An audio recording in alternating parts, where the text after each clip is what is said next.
Hi Linda, I'm Sandra and I'm going to help you with establishing a little bit of a better nutritional plan for you.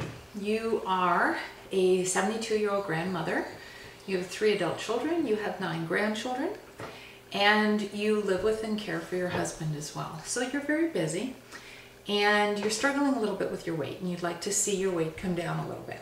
And you'd also like to gain a little bit more strength. So with that, you have been so kind as to complete a nutrition evaluation for me, as well as a food journal. And I'm going to use these as tools to help you, okay? How do you feel about that? Good. So I'd like you to remember that this is a very open process between us and it's confidential. And I'd love your feedback as much as possible in any way, shape, and form. I want to be able to help you make suggestions, but it's got to be able to work within your lifestyle. So I recognize and understand that. And if something's not working for you, let me know, okay? And together we'll figure it out and find something that does. Does that seem okay? Okay. So we'll relax. All right. So with your nutritional evaluation, I've added it up. It comes to 64, and that's an area that needs some improvement. So with that nutritional evaluation, I've noticed that first off, your meat and fish consumption is fantastic. You do really well with getting in enough protein, and you recognize the need for that. And with that, you're getting great iron as well. So really, really happy with the amount of protein that you're receiving. However, your your carbohydrate consumption is fair to good. Your fat consumption is fair, and your weight management is fair as well. So what we're going to do is just try to tackle one thing at a time. We can't tackle it all at once. It becomes a little overwhelming, and I want you to be successful. So we'll make it simple, we'll start slow. And I would like to start with your fat consumption, okay? How do you feel about that? Are you willing to start with that, with the fat? Okay. So with that, we could look at a number of different things. We could look at how you're preparing your food. We could look at you establishing a low-fat diet on a regular basis. We could look at you avoiding high-fat snacks. We could look at eating essential fats at every meal. All of those are different strategies we could use. And again, making it as simple as possible, I'd like to focus on only one at a time. So with your permission, again, let's aim for consuming a low-fat diet on a regular basis, okay? The reason why I would like to begin with that one is the more you can become habitual, the more that you can make healthy, low-fat eating a regular part of your day, every day, for the long term, you are going to also see some success with your weight loss. So it's kind of like hitting 2 birds with 1 stone. So are you up for that? You want to do that? Okay. So again, having it become habit is one of the things that I'm looking for here. And in doing so, you're going to get healthier, heart healthy, low fat, weight loss, all of this for the rest of your life. We want you to make these habits established and maintainable for the long run. So, more specifically, however, we do have to start getting specific and add some numbers to what we're doing. So I've noticed from your food journal as well that you're eating red meat about 3-4 times a week. So as much as you're eating protein every day and several times throughout the day, there happens to be too much red meat there. So I'd like to bring that down to once a week. You pick the day. What day do you want to focus on a red meat day? Sundays? That's a good choice. It's a good family meal day. So we will reserve Sundays for the red meat. All of the rest of the days of the week, we're going to be focused on other sources of protein, leaner sources of protein, and that would include chicken, turkey, fish, beans and vegetative or vegetarian sources. Let's also try just one day a week to have it as a vegetarian day. Are you up for that? Good, good. This is going to become easy. All right, so starting with establishing what you're going to have every day of the week, and helpful also when you're planning your week is to plan your grocery list. And I'm going to help you figure out what would be the better fat choices when you're cooking, when you're preparing, when you're dressing a salad, or when you're having some toast or something like that.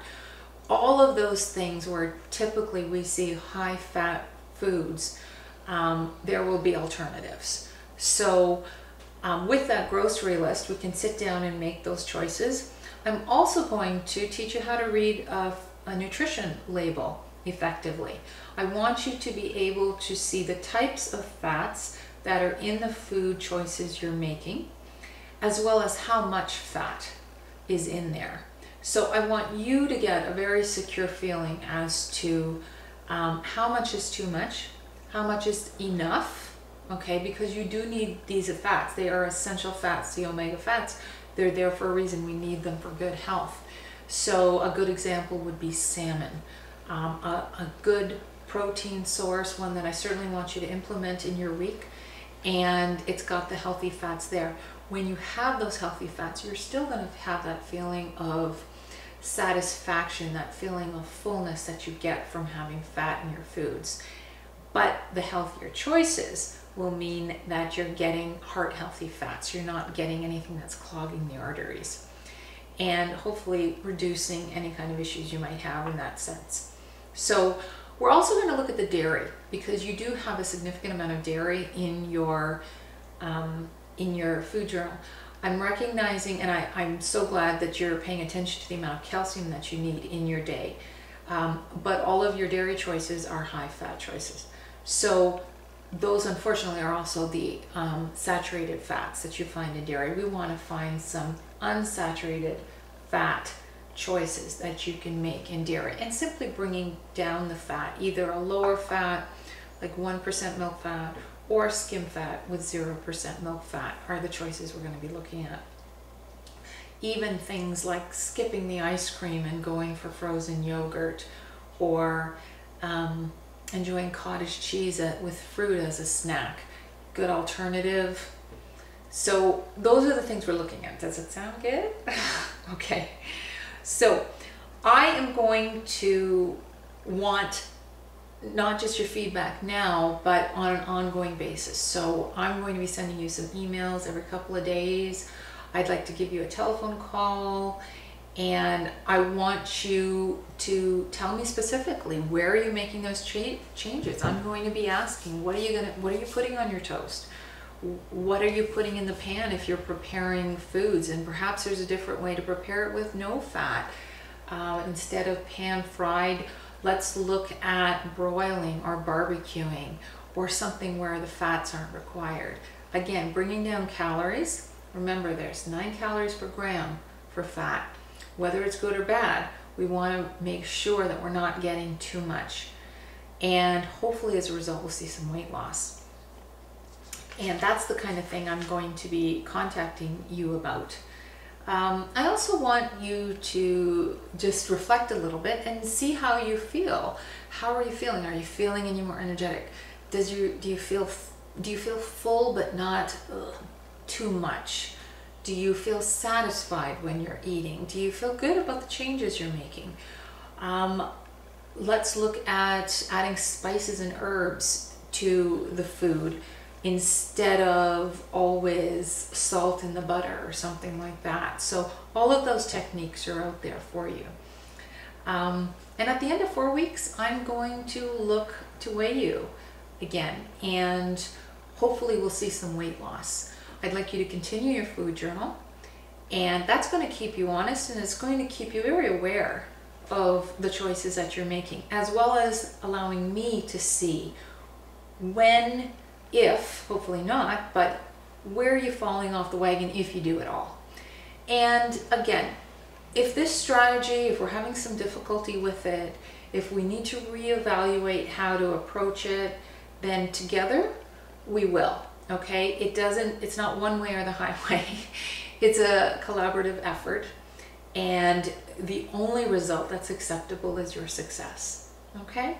So with that, I want you to feel that you enjoy the food you taste. That's really important for you to get some success in the long term. I want you to satisfy your taste buds. And I want you to know that I'm here for a sounding board as well. I care about your success. I want to educate you on how to make it more successful for weight loss and for low-fat eating.